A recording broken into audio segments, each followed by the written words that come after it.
Okay, my friends, welcome to another night of story time. We begin a new book, something of a little bit of a comedy, I think, is in order for us. Inasmuch as we've read a lot of science fiction, some noir, some drama, and so I thought maybe a little farcical comedy might be fun for our next book. So I have chosen the book A Damsel in Distress by Pelham Grenville Wodehouse.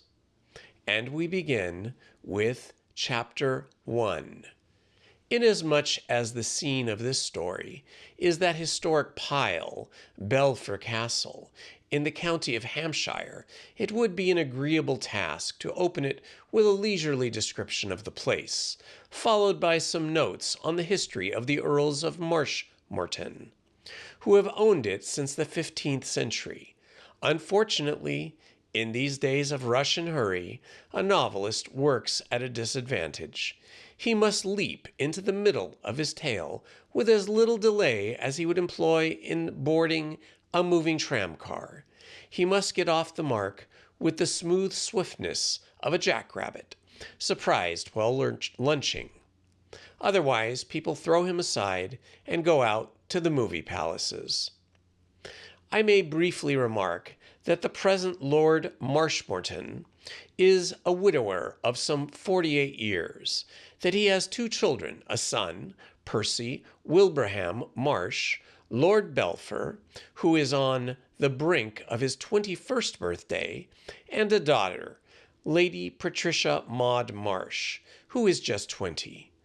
That the chatelaine of the house is Lady Caroline Byng, Lord Marshmoreton's sister, who married the very wealthy colliery owner, Clifford Byng, a few years before his death, which unkind people say she hastened, and that she has a stepson, Reginald.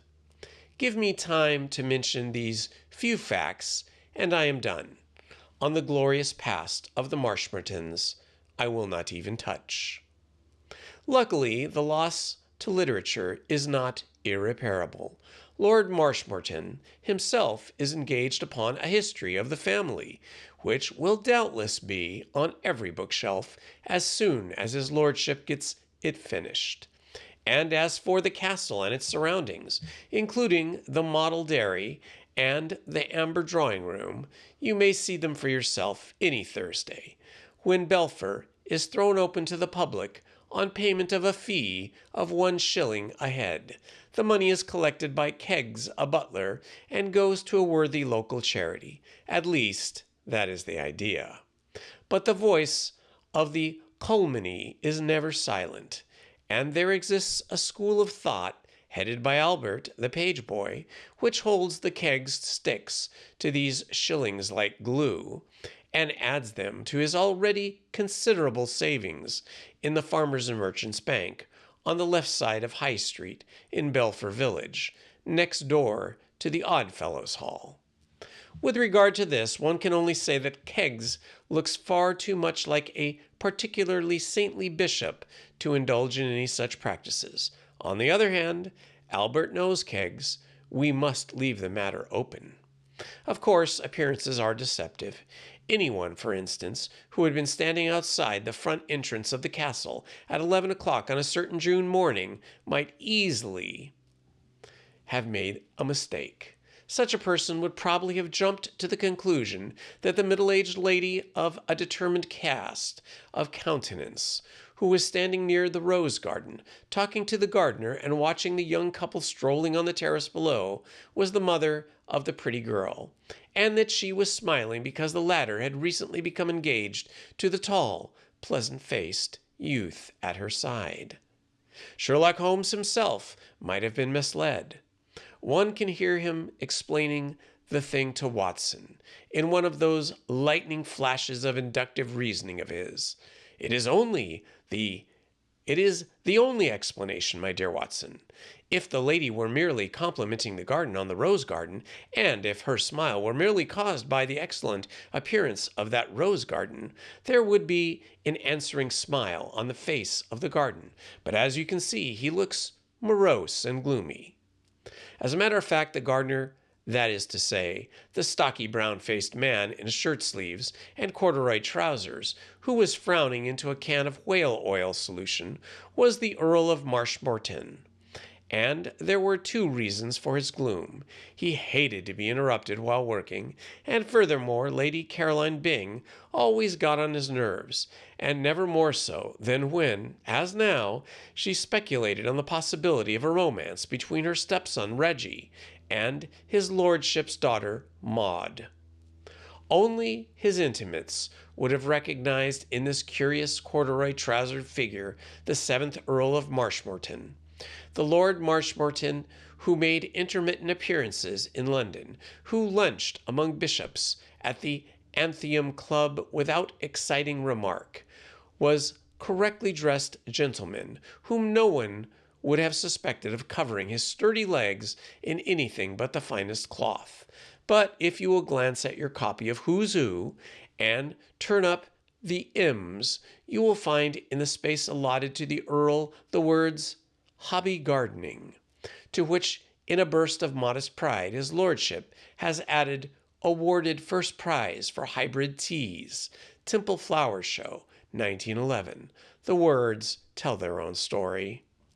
Lord Marshmoreton was the most enthusiastic amateur gardener. In a land of enthusiastic amateur gardeners, he lived for his garden, the love of which other men expend their nearest and dearest. Lord Marshmoreton lavished on seeds, roses, and loamy soil. The hatred with which some of his order feel for socialists and demagogues, Lord Marshmoreton kept for the rose slugs, rose beetles, and the small yellowish-white insect which is so depraved and sinister a character that it goes through life with an alias, being sometimes called the rose-hopper and sometimes a thurp, a simple soul, Lord Marshmoreton, mild and pleasant. Yet put him among the thurps, and he became a dealer out of the death and slaughter, a destroyer in the class of Attila the Hun and Genghis Khan. Thrips feed on the underside of the rose leaves, sucking their juice and causing them to turn yellow. And Lord Marshmoreton views these things were so rigid that he would have poured whale oil solution on his grandmother if he had found her on the underside of one of the rose leaves, sucking its juice. The only time in the day when he ceased to be the horny-handed toiler and became the aristocrat was in the evening after dinner, when he, egged on by Lady Caroline, who gave him no rest in the matter, he would retire to his private study and work on his history of the family, assisted by his able secretary, Alice Faraday. His progress on that massive work was, however, slow. 10 hours in the open air make a man drowsy, and too often Lord Marshmoreton would fall asleep in mid-sentence, to the annoyance of Miss Faraday, who was a conscientious girl and liked to earn her salary. The couple on the terrace had turned. Reggie Byng's face, as he bent over Maud, was earnest and animated, and even from a distance it was possible to see how the girl's eyes lit up at whatever he was saying. She was hanging on his words. Lady Caroline's smile became more and more benevolent. "They make a charming pair," she murmured. "I wonder what dear Reggie is saying, perhaps at this very moment." She broke off with a sigh of content. She had her troubles over this affair.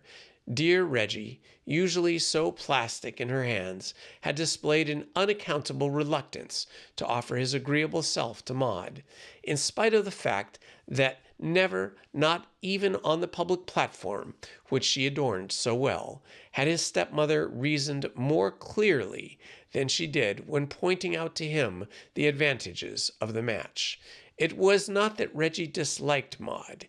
He admitted that she was a topper on several occasions, going so far as to describe her as absolutely priceless, but he seemed reluctant to ask her to marry him. How could Lady Caroline know that Reggie's entire world, or such of it, was not occupied by racing cars and golf, was filled by Alice Faraday? Reggie had never told her. He had not even told Miss Faraday. Perhaps at this very moment, went on Lady Caroline, the dear boy is proposing to her.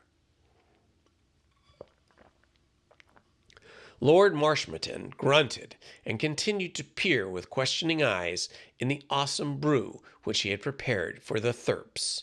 "One thing is very satisfactory," said Lady Caroline. "I mean that Maud seems entirely to have got over that ridiculous infatuation of hers for the man she met in Wales last summer. She could not be so cheerful if she were still brooding on that.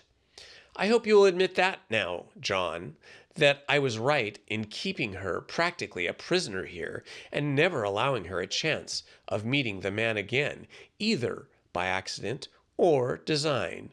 They say absence makes the heart grow fonder. Stuff! A girl of Maud's age falls in and out of love a half a dozen times a year. I feel sure she has almost forgotten the man by now."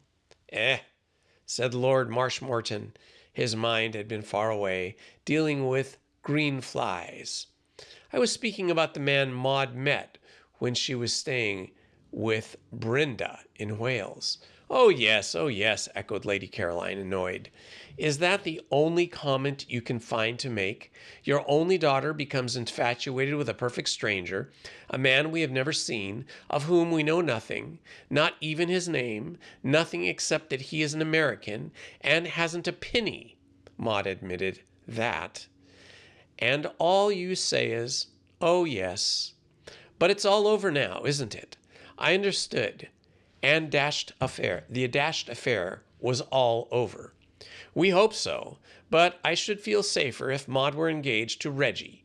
I do think you might take the trouble to speak to Maud." "Speak to her? I do speak to her." Lord Marshmoreton's brain moved slowly when he was preoccupied with his roses. "We're on excellent terms." Lady Caroline frowned impatiently. Hers was an alert, vigorous mind, bright and strong like a steel trap, and her brother's vagueness and growing habit of inattention irritated her. "I mean, speak to her about becoming engaged to Reggie. You are her father. Surely you can at least try to persuade her." "Can't coerce a girl." "I never suggested that you should coerce her, as you put it. I merely meant that you could point out to her, as a father, where her duty and happiness lie." "Drink this," cried the lordship with a sudden fury, spraying his can over the nearest bush, and addressing his remark to the invisible Thurps. He had forgotten Lady Caroline completely. "Don't stint yourselves, there's lots more." A girl came down the steps of the castle and made her way towards them. She was a good-looking girl, with an air of quiet efficiency about her. Her eyes were gray and whimsical. Her head was uncovered, and the breeze stirred in her dark hair. She made a graceful picture in the morning sunshine. And Reggie Byng, sighting her from the terrace, wobbled in his tracks, turned pink, and lost the thread of his remarks. The sudden appearance of Alice Faraday always affected him like that. "I have copied out the notes you made last night, Lord Marshmoreton. I typed 2 copies. Alice Faraday spoke in a quiet, respectful, yet subtle, authoritative voice. She was a girl of great character. Previous employers of her services as secretary had found her a jewel. To Lord Marshmoreton she was rapidly becoming a perfect incubus.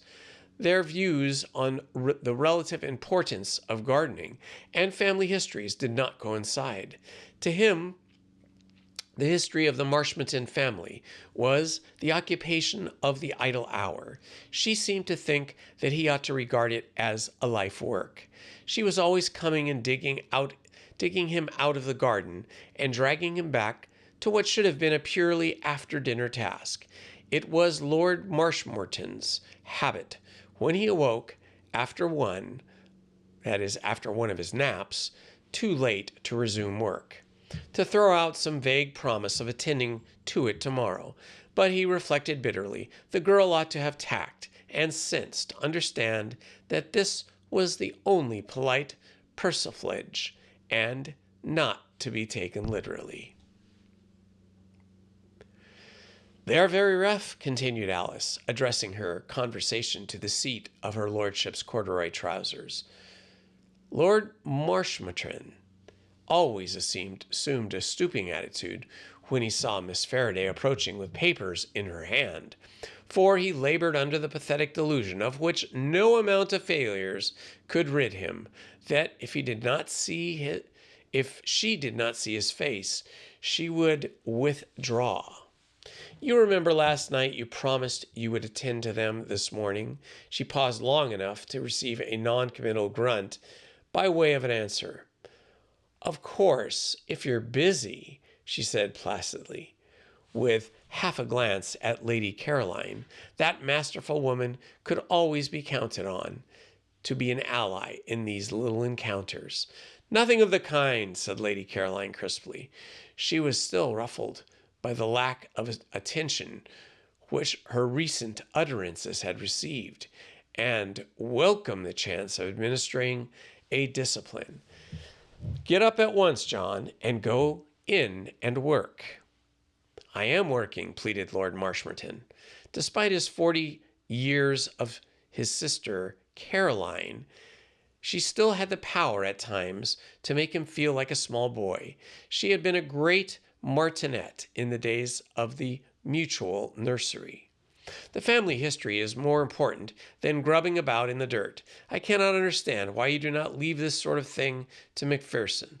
Why should you pay him liberal wages and then do his work for him? I cannot see. You know the publishers are waiting for the history. Go and attend to those notes at once.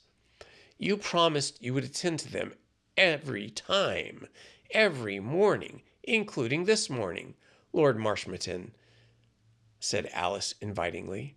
Lord Marshmoreton clung to his can of whale oil solution with the clutch of a drowning man. None knew better than he that these interviews, especially when Caroline was present to lend the weight of her dominating personality, had always ended in the same way. "Yes, yes, yes," he said. "Tonight, perhaps after dinner, eh?" "Yes, after dinner. That will be capital." "I think you might attend to them this morning," said Alice, gently persistent. It really perturbs me, this girl, to feel that she's not doing work enough to merit her generous salary.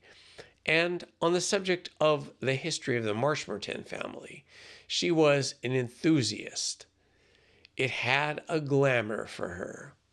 Lord Marshmoreton's fingers relaxed their hold.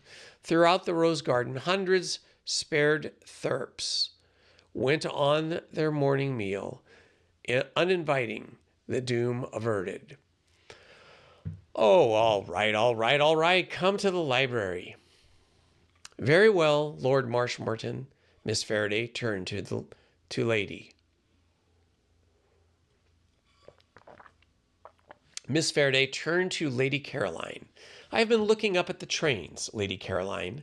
The best is the 12:15. It has a dining car and stops at Belfort if signaled."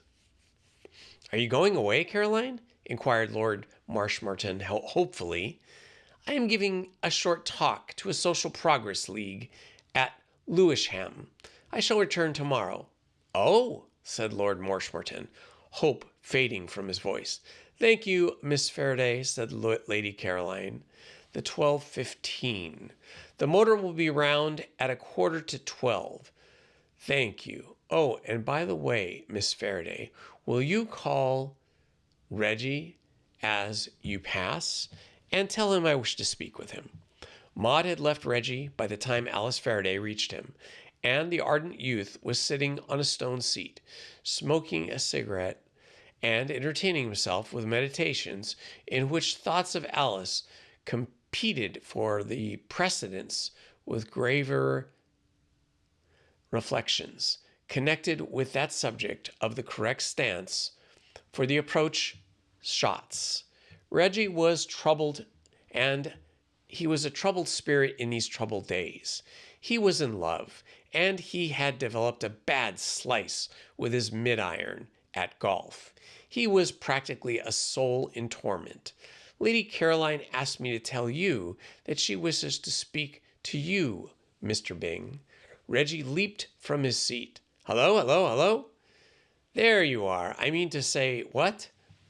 He was conscious, as was his custom in her presence, of a warm, prickly sensation in the small of his back. Some kind of elephantitis seemed to have attacked his hands and feet, swelling them to enormous proportions. He wished profoundly that he could get rid of his habit of yelling with nervous laughter whenever he encountered the girl of his dreams. It was calculated to give the girl the wrong impression of a chap, make her think him a fearful chump, and what not. Lady Caroline was leaving by 12:15. That's good. What I mean to say is, oh, she is? Is she? I see. What do you mean? The absolute necessity of saying something at least moderately coherent gripped him. He rallied his forces. You wouldn't care to come for a stroll after I've seen the master, or row on the lake, or any rot like that, would you? Thank you very much, but I must go in and help Lord Marshmoreton with his book. What a damn shame. The pity of it tore at Reggie's heartstrings. He burned with generous wrath against Lord Marshmoreton, that modern Simon Legree, who used his capitalistic power to make a slave of this girl and keep her toiling indoors when the rest of the world was outside in the sunshine. Shall I go ask him if you can't put it off till after dinner? Oh, no, thanks very much. I'm sure Lord Marshmoreton wouldn't dream of it. She passed with a pleasant smile. When he had recovered from the effect of Reggie, which proceeded slowly to the upper level of the meet with his stepmother. Hello, mater? Pretty fit, and so forth. What did you want to see me about? Well, Reggie, what is the news? What news? Did you get a hold of the paper at breakfast? Nothing much in it. Tam Duggan beat Alec Fraser 3 times up and 2 to play at Brestwick. I didn't notice anything else much. There's a new musical comedy at the Regal, opened last night, and seems to be much like Mother Makes. The Morning Poor gave it a topping notice. I must trickle up and to town to see it sometime this week. Lady Caroline frowned. The slowness in an uptake, coming soon after her brother's inattention, displeased her. No. I mean, you and Maud have been talking to each other often for a long time, and she seemed very interested in you. What were you saying? I had hoped that she might in some way have some good news for me. Reggie's face brightened. He caught her drift. Yes. I see what you mean. No, there wasn't anything of that sort, or shape, or order. What were you saying to her, then, that interested her so much? I was explaining how I landed dead on the pin with my spoon out and a tray cup. The 11th hole yesterday. It certainly was a pretty ripe shot, considering I'd slice into the baby bunker. Don't you worry. I simply can't get out of the lineup.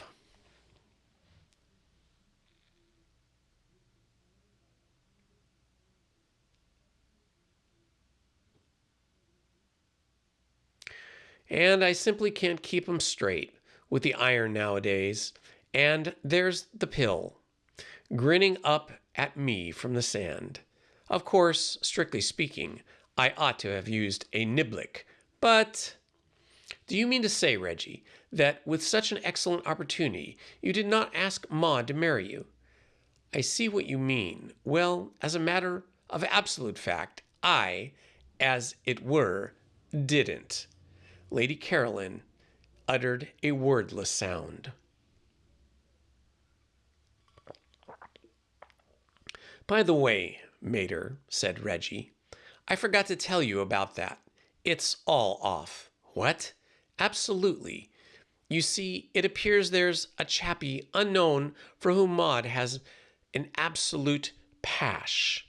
It seems she met this sportsman up in Wales last summer.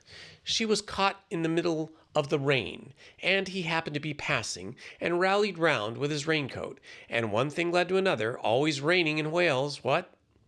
Good fishing, though, here and there. Well, what I mean is, this cove was so deucedly civil, and all that, that now she won't look at anybody else. He's the blue-eyed boy, and everybody else is an also ran, with about as much chance as a blind man with one arm trying to get out of a bunker with a toothpick. What perfect nonsense. I know all about that affair. It was just a passing fancy that never meant anything. Maud has got over that long ago. She didn't seem to think so. Now, Reggie, said Lady Caroline tensely, please listen to me. You know that the castle will be full of people in a day or two for Percy's coming of age, and this next few days may be your last chance of having a real, long, private talk with Maud. I shall be seriously annoyed if you neglect this opportunity. There is no excuse for the way you are behaving. Maud is a charming girl. Oh, absolutely, one of the best. Very, very well then. But, Mater, what I meant to say is, I don't want any more temporizing, Reggie.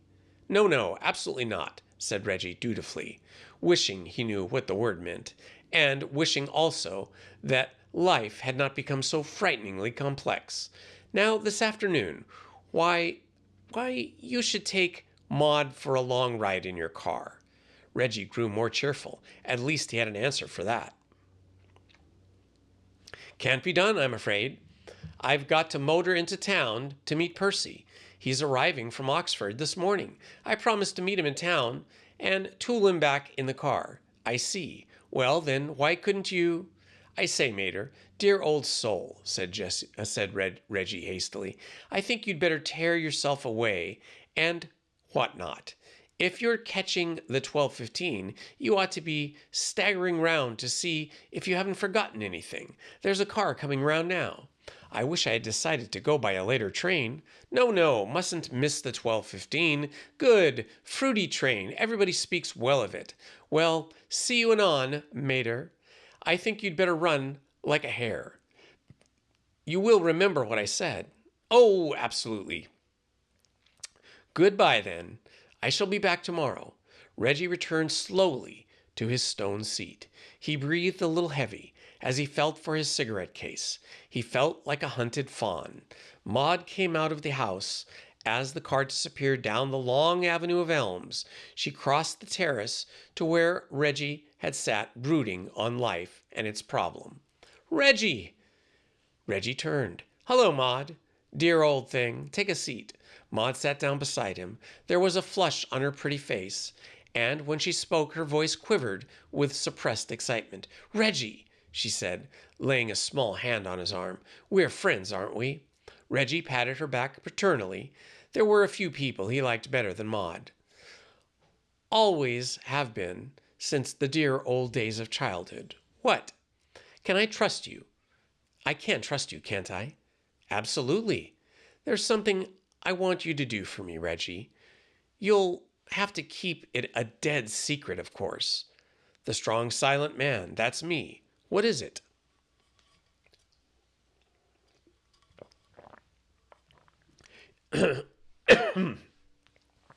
You're driving into town in your car this afternoon, aren't you? To meet Percy? That's the idea. Could you go this morning instead and take me? Of course. Maud shook her head. You don't know what you're letting yourself in for, Reggie, or I'm sure you wouldn't agree so lightly. I'm not allowed to leave the castle, you know, because of what I was telling you about. The chappie? Yes, so there would be terrible scenes if anybody found out. Never mind, dear old soul, I'll risk it. None shall learn of your secret from these lips. You're a darling, Reggie. But what's the idea? Why do you want to go today, particularly? Maud looked over her shoulder.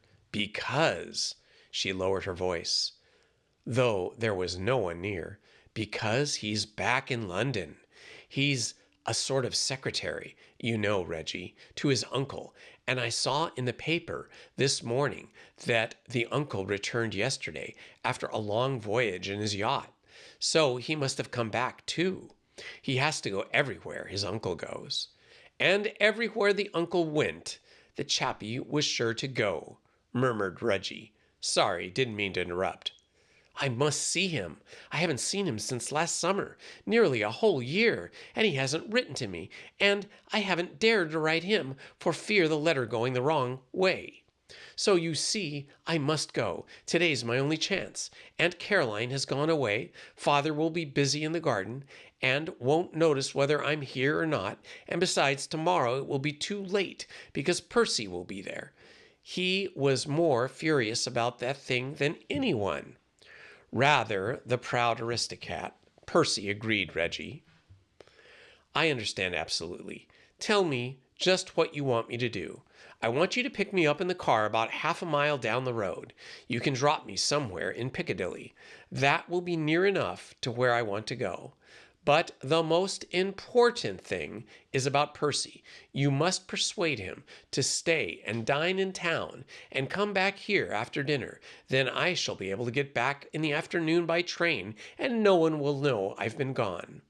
That's simple enough. What? Consider it done. When do you want to start? At once. I'll toddle round the garage and fetch the car. Reggie chuckled amusedly. Rum thing. The mater's just been telling me I ought to take you for a drive. You are a darling, Reggie, really. Reggie gave her back another paternal pat. I know what it means to be in love, dear old soul. I say, Maud, old thing, do you find love puts you off your stroke? What I mean is, does it make your slice, your approach shots? Does it throw your golf game off? Maud laughed. No, it hasn't had any effect on my game so far. I went round in 86 the other day. Reggie sighed enviously.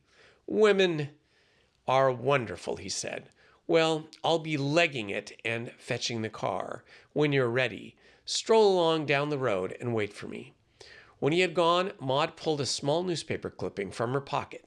She had extracted it from yesterday's copy of the Morning Post's society column. It contained only a few words. Mr. Wilbur Raymond has returned to his residence at number 11 Belgrave Square from a prolonged voyage in his yacht, the Siren. Maud did not know Mr. Wilbur Raymond, and yet that paragraph had sent the blood tingling through every vein in her body, for as she had indicated to Reggie, when Wilbur Raymonds of this world returned to their town residences, they bring with them their nephew and secretary, Geoffrey Raymond, and Geoffrey Raymond was the man Maud had loved ever since the day she had met him in Wales. Chapter 2.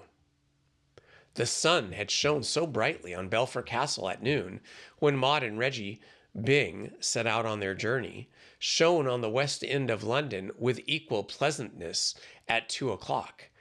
In Little Gooch Street, all the children of all the small shopkeepers who support life in the backwater by selling each other vegetables and singing canaries were out and about playing curious games of their own invention. Cats washed themselves on doorsteps, preparatory to looking for lunch at one of the numerous garbage cans which dotted the sidewalk. Waiters peered austerely from the windows of the two Italian restaurants which carry the Lusatria Borgia tradition by means of 1 shilling and 6 penny table de haute lanchons. The proprietor of the grocery store on the corner was bidding a silent farewell to a tomato which even he thought, a dauntless optimist, had been compelled to recognize as having outlived its utility. On all these things the sun shone with a genial smile. Round the corner in Shaftesbury Avenue, an east wind was doing its best to pierce the hardened hides of the citizenry, but it did not penetrate into the little Gooch Street, which, facing south and being narrow and sheltered, was enabled practically to bask.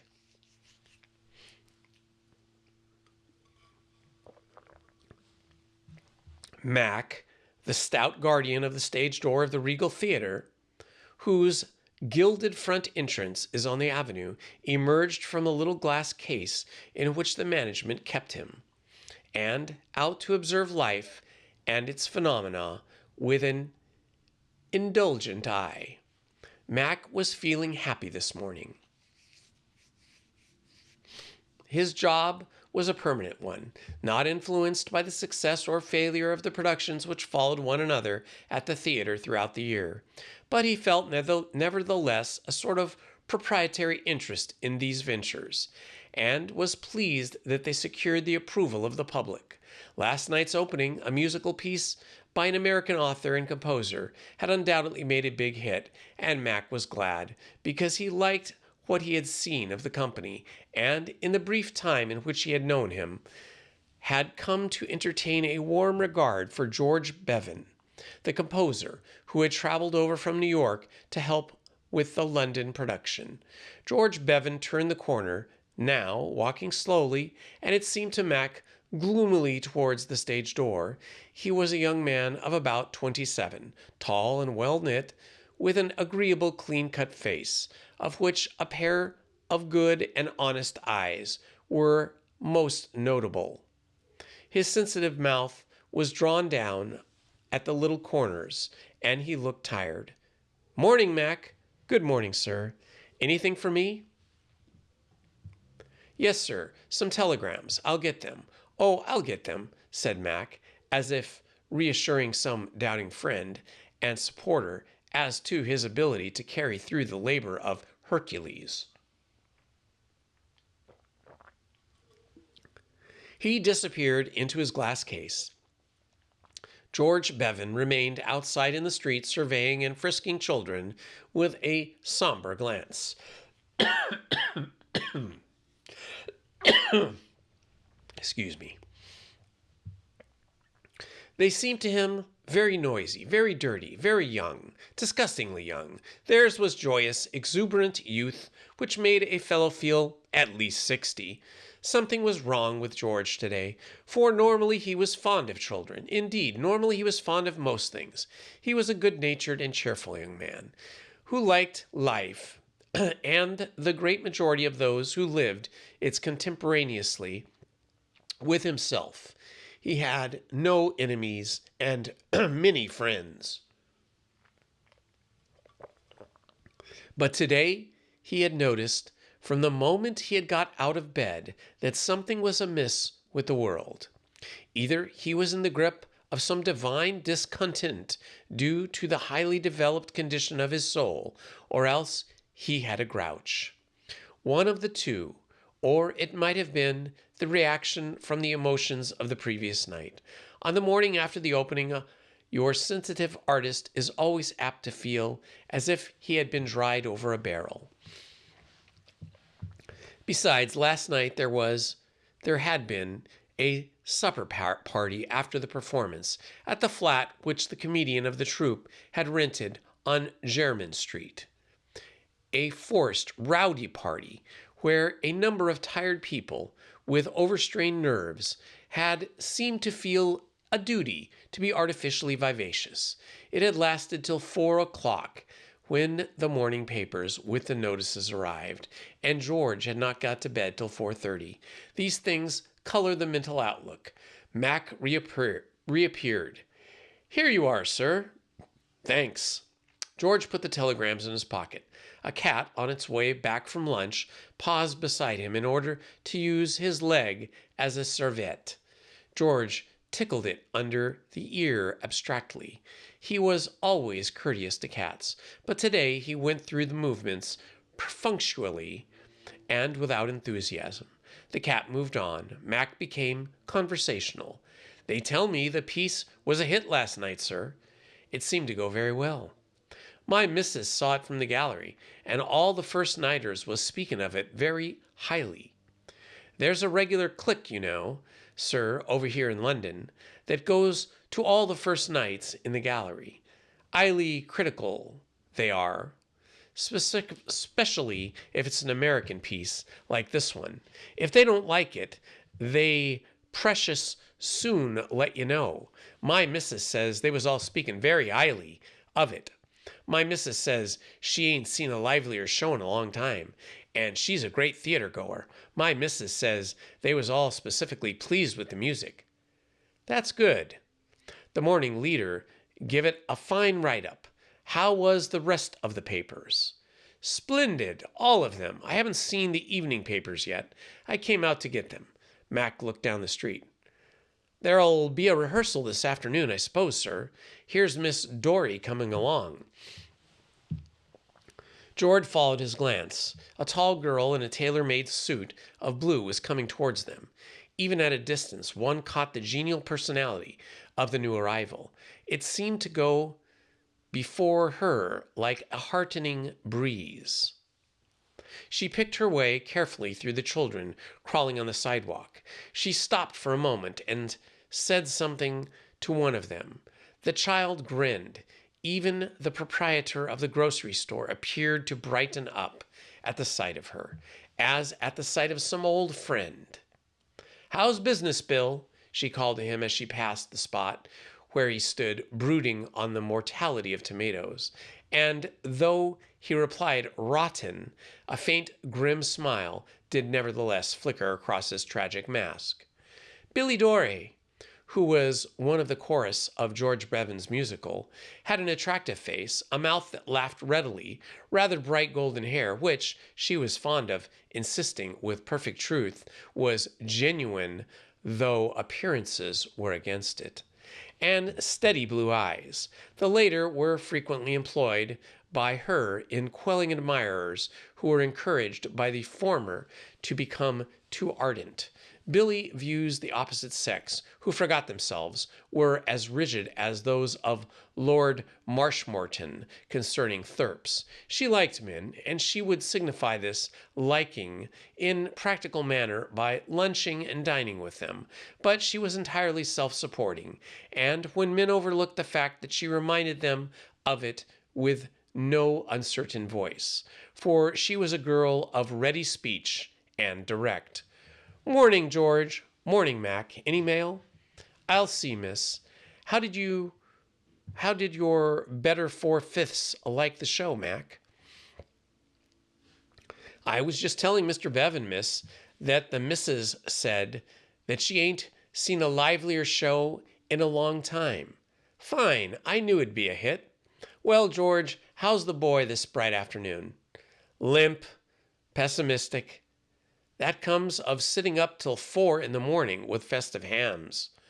You were up as late as I was, and you look a little like little Eva after a night of sweet childish slumber." "Yes, but I drank ginger ale, and I didn't smoke 18 cigars. And yet, I don't know. I think I must be getting old, George.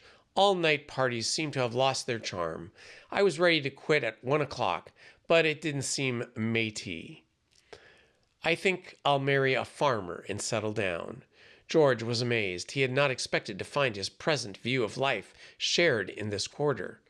"I was just thinking myself," he said, feeling not for the first time how different Billy was from the majority of those with whom his profession brought him in contact.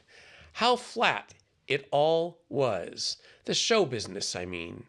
And these darned first nights. And the party after the show, which you can't sidestep. Something tells me I'm about through. Billy Dory nodded.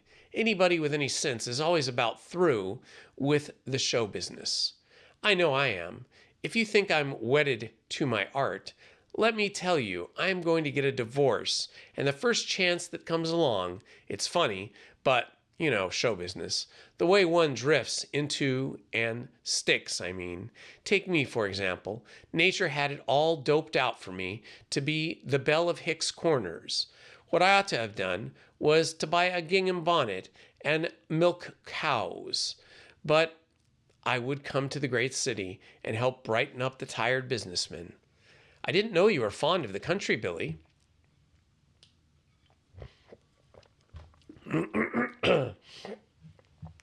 Me? I wrote the words and music. Didn't you know I was a country kid? My dad ran a biddy and wee home for flowers, and I used to know them all by their middle names. He was a nursery gardener out in Indiana. I tell you, when I see a rose nowadays, I shake its hand and say, "Well, well, Cyril, how's everything with you?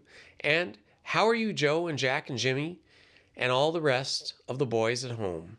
Do you know how I used to put in my time the first few nights I was over here in London? I used to hang around Covent Garden with my head back, sniffing. The boys that mess about with the flowers there used to stub their toes on me so often that they got to look on me as a part of the scenery. That's where we ought to have been last night."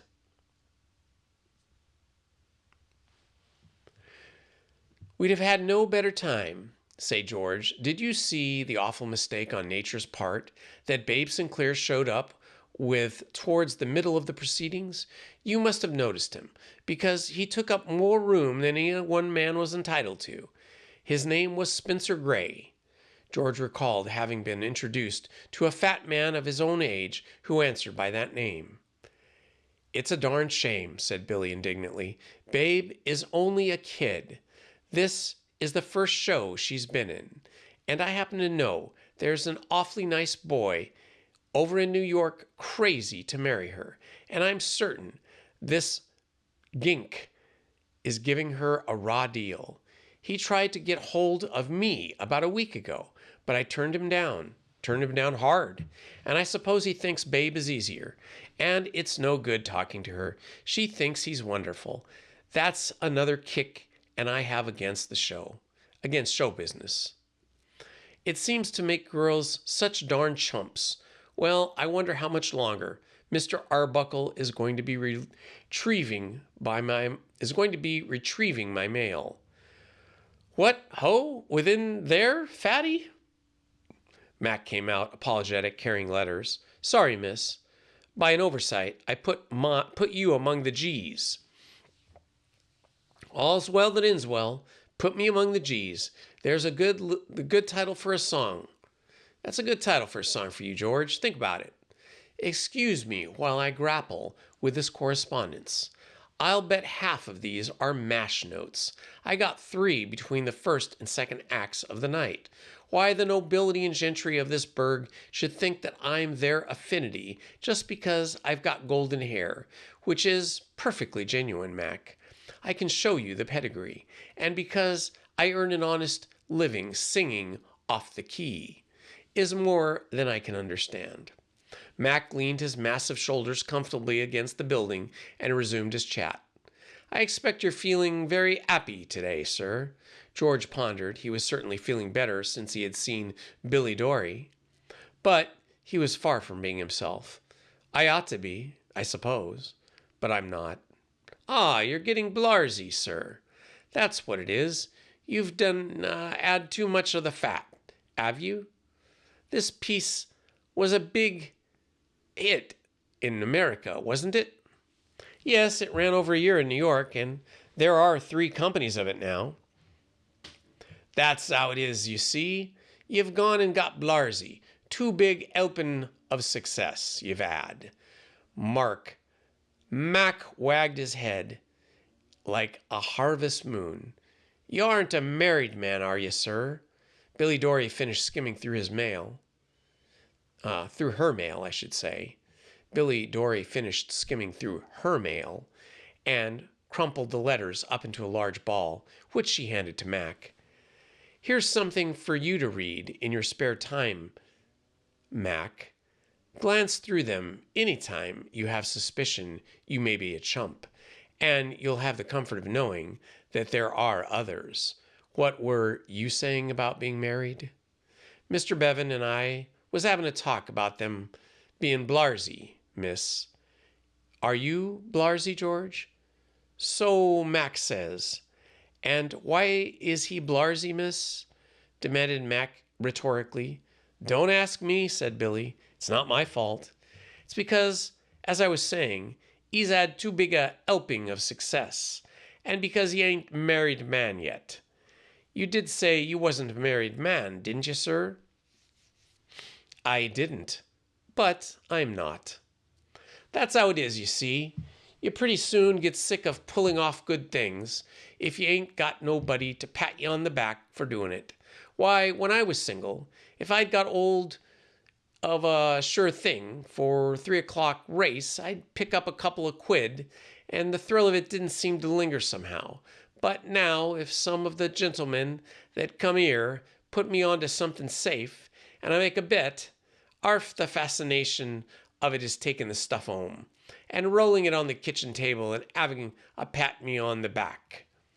How about when you lose? Oh, I don't tell about that, Mac said simply. You seem to understand the art of being happy, Mac. It ain't an art, sir. It's just getting old of the right little woman and having a nice little home of your own to come back to at night. Mac, said Billy admiringly, you talk like a Tin Pan Alley song hit, except that you've left out the scent of the honeysuckle and old Mr. Moon climbing up over the trees. Well, you're quite right. I'm all for the simple domestic life. If I could find the right man, and he didn't see me coming and duck, I'd become one of the Mendelssohn's March daughters right away. Are you going, George? There's a rehearsal at 2 or 2:30 for cuts. I want to get the evening papers and send off a cable or two. See you later. We shall meet at Philippi. Mac eyed George's retreating back till he had turned the corner. A nice, pleasant gentleman, Mr. Bevan, he said. Too bad he's got the pip, and the way he's just after having a big success like this, comes being an artist, I suppose. Miss Dory dived into her vanity case and produced a puff with which she proceeded to powder her nose. All composers are nuts, Mac. I was in a show once where the manager was panning the composer because there wasn't a number in the score that had a tune to it. The poor geek admitted they weren't very tuney, but said the thing about his music was that it had such a wonderful aroma. They all get that way. The jazz seems to go in their heads. George is all right, though, and don't let anyone tell you different. Have you known him long, miss? About 5 years. I was a stenographer in the house that published his songs when I first met him, and there's another thing you've got to hand to George for. He hasn't let success give him a swelled head. The money that boy makes is sinful, Mac. He wears $1,000 bills next to his skin, winter and summer, but he's just the same as he was when I first knew him, when he was just hanging round Broadway, looking out for a chance to be allowed to slip a couple of interpolated numbers into an old show that came along. Yes, put it in your diary, Mac, and write it off on your cuff. George Bevan, he's all right. He's an ace. Unconscious of these eulogies, which, coming from one whose judgment he respected, might have cheered him up, George wandered down to Shaftesbury Avenue, feeling more depressed than ever. The sun had gone in for a time being, and the east wind was frolicking round him like a playful puppy, patting with him, a cold paw nuzzling his ankles, bounding away and bounding back again, and behaving generally as the east winds do when they discover a victim who has come out without his spring overcoat. It was plain to George now that the sun and the wind were a couple of confidence tricksters, working together as a team. The sun had disarmed him with specious promises of an air of cheery good fellowship, and had delivered him into the hands of the wind, which was now going through him with swift thoroughness of professional hold-up artist. He quickened his steps, and he began to wonder if he was sunk in senile decay as to have acquired a liver. He discovered the theory as repellent, and yet there must be a reason for his depression. Today, of all days, as Mac had pointed out, he had everything to make him happy, popular as he was in America. This was the first piece of his to be produced in London, and there was no doubt that it was a success of unusual dimensions, and yet he felt no elation. He reached Piccadilly and turned westwards, and then, as he passed the gates of the In and Out Club, he had a moment of clear vision and understood everything. He was depressed because he was bored, and he was bored because he was lonely. Mac, the solid thinker, had been right. The solution of the problem of life was to get hold of the right girl and have a home to go back to at night.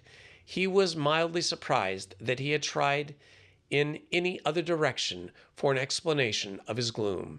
It was all the more inexplicable in that fully 80% of the lyrics which he had set in the course of this musical comedy career had that thought at the back of them. George gave himself to an orgy of sentimentality. He seemed to be alone in the world which had paired itself off into a sort of seething welter of happy couples.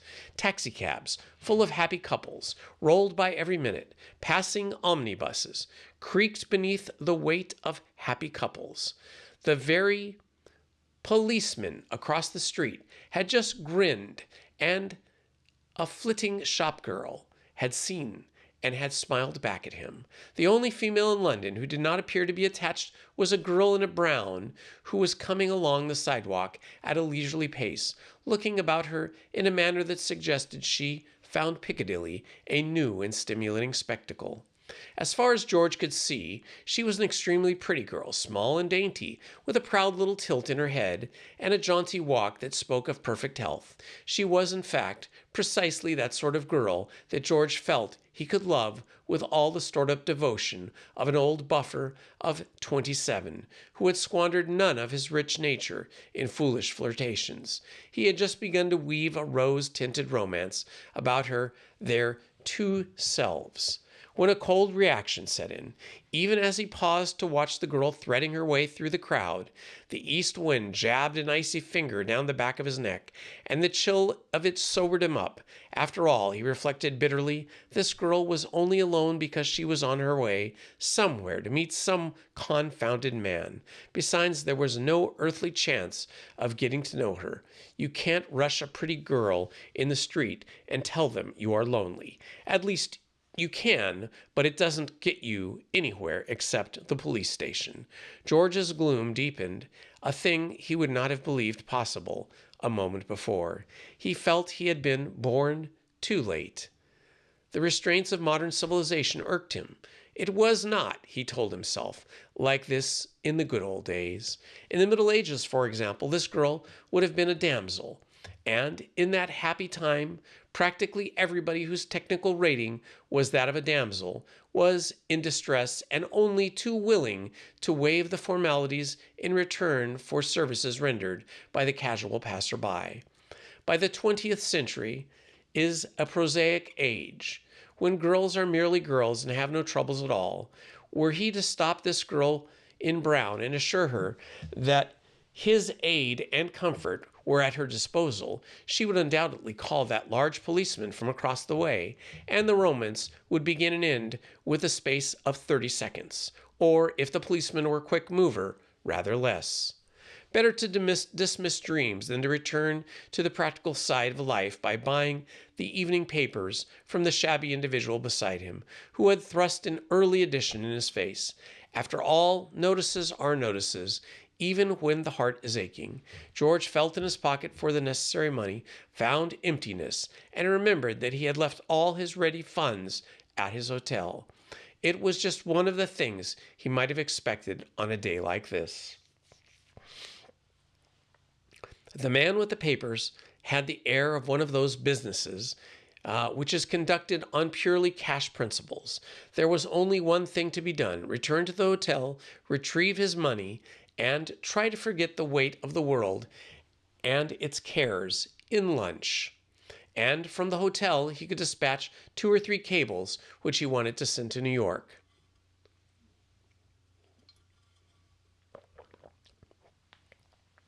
The girl in brown was quite close now. George was unable to get a clearer glimpse of her. She more than fulfilled the promise she had given at a distance. Had she been constructed to his own specifications, she would have been more acceptable in George's sight. And now she was going out of his life forever, with an overwhelming sense of pathos, for there was no pathos more bitter than that of partaking from someone we have never met. George hailed a taxicab which crawled at the side of the road, and, with all the refrains from the sentimental song that he had ever composed ringing in his ears, he had got in the way of the and passed away. A rotten world, he amused, as the cab, after proceeding a couple of yards, came to a standstill in a block at traffic. A dull, flat bore of world in which nothing happens or ever will happen, even when you take a cab, it just sticks and doesn't move. At this point, the door of the cab opened, and the girl in brown jumped in. "I'm so sorry," she said breathlessly, "but would you mind hiding me, please?" Okay, interesting little bit of hunting the wildlife, so to speak, in old London there. It's going to be an interesting little story. We're just starting to get to know the characters, but we're already seeing the story shape up. Okay, that was chapters 1 and 2 in the book The Damsel in Distress. We will continue with this tomorrow. This has been Indiana Homes for Storytime. Thank you for joining me, and love to all of you. Good night. Please hit the like button, subscribe, and hit the notifications button. Thank you very much.